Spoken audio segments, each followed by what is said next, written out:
Mga kabataan, mga OFWs nasa abroad pero puso't isip nila nasa Pilipinas. Welcome back sa hashtag Walk with Lan.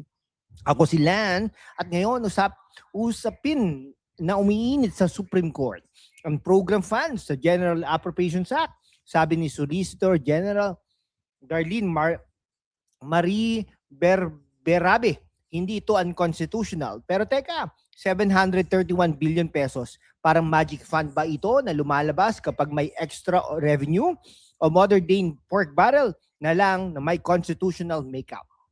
I stick around for a couple of minutes of no BS na analysis, facts, history, critical na tanong, at witty insights para hindi kayo mabobo ng spin. Like, subscribe, at i-bell ang notifications dahil sa mundo ng fake news, truth is the real flex. Una ba talaga, yung program funds o UA sa ordinaryong budget, may program appropriations, specific line items na approved sa Congress. Pero yung program, parang savings account ng gobyerno, pwede lang gamitin kapag may realized surplus revenue, foreign grants o loan proceeds. Ang triggers niyan, very specific daw. Ayon sa Solgen Berberabe sa oral arguments noong April 7, 2026, these are among the most conditioned and controlled spending authorizations, hindi blank check, may line item purposes, maximum amounts, at kailangan pa ng certifications bago ma-release. Side niya pa ang Arroyo versus Aquino at Belgica cases kung saan kinilala ng SC na legitimate ito.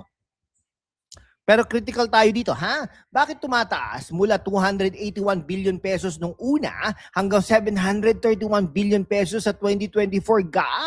May bicameral insertions. Experts like former DBM officials at budget watchdogs, sinasabi na ito ay nagpapahina sa transparency at accountability. Parang aspirational daw, ha? Parang pangarap ng pamilya nabibili ng bagong sasakyan kapag may bonus. Witty ba? Oo. Pero kapag pera ng bayan, dapat hindi pangarap lang, kundi plano na may resibo. Listen to this. From Solgen, ha? Petitioners failed to present sufficient legal or factual basis to invalidate it. Sinasabi niya na Congress exercises power of the purse by setting purposes of amounts in advance. Executive lang ang nag-implement administratively, separation of powers intact daw. O fact check tayo, ha. Sa 2024 to 2026 budgets, malaking portion sa foreign assisted projects ng DOTR at iba pa. Historical absorptive capacity mababa, kaya risky. Pero witty critic, ha. Kung flexible tool ito, bakit parang laging may paraan para ma-insert ang pet projects? Kabataan, isipin ninyo, OFWs, kayo ang nagpapadala ng remittances na nagiging revenue. Dapat ba yung pera nyo ay mapunta sa program na hindi klaro ang landas? Okay, now the other side. Petitioners like Representative Edgar Erice at Leila de Lima argue na ito erodes congressional control. Bakit kailangan pa ng supplemental budget kung may ganito? Risk of abuse high, lalo na sa election years. Budget experts warn. Terrible for good governance, parang modern pork, the most sophisticated. Okay, Constitution Article 6, Section 24 and 25. No money shall be paid out without appropriations made by law. Line item veto power ng presidente. Pero kapag UA, parang gray area. Witty analogy, no? Parang credit card ng gobyerno na available kapag may sweldo, extra, pero madalas ginagamit sa impulse buys. Para sa mga kabataan, paano ito nakaka-apekto sa education, health, jobs? Sa mga OFWs, mas maganda ba na mas maraming infrastructure kaysa sa bloated UA? Let's discuss in comment section. Ano sa tingin ninyo? Hindi bago ito, ha? Remember DAP under Aquino, SC declared some unconstitutional PDAF pork barrel din, no?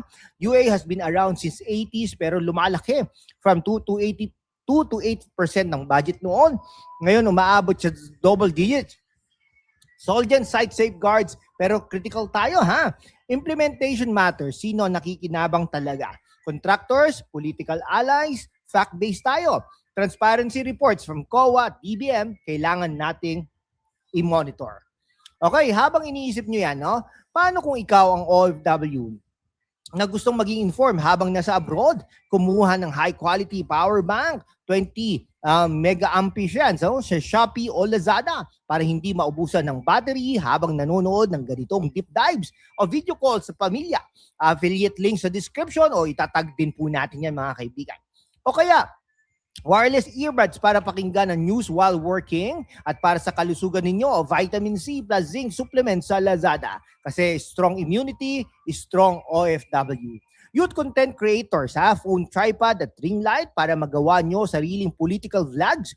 Track nyo expenses with budget planner notebook para personal budget nyo ay mas maayos kaysa national budget. At posture corrector para sa mga naka-computer maghapon. Check Shopee, Lazada link, suporta sa channel at practical sa buhay. Yan mga kaibigan, no? Ano ang posibleng desisyon ng Supreme Court, ha? Okay, magsiset ba ito ng president para sa fiscal discipline? Para sa bayan, kailangan ng balanse. Flexibility versus accountability. Kabataan, mag-aral kayo ng budget process. Yan ang tunay na power. OFWs, ang inyong boses mahalaga sa comment at share section.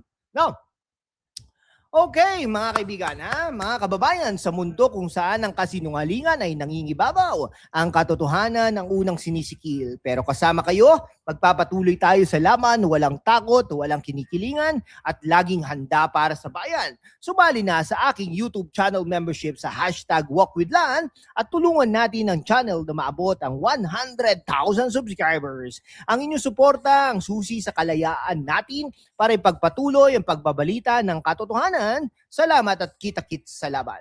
Like, comment, truth kung gusto nyo ang part 2, ha? Share sa OFW groups at subscribe mga kaibigan. Maraming salamat po, no? Ay, nako.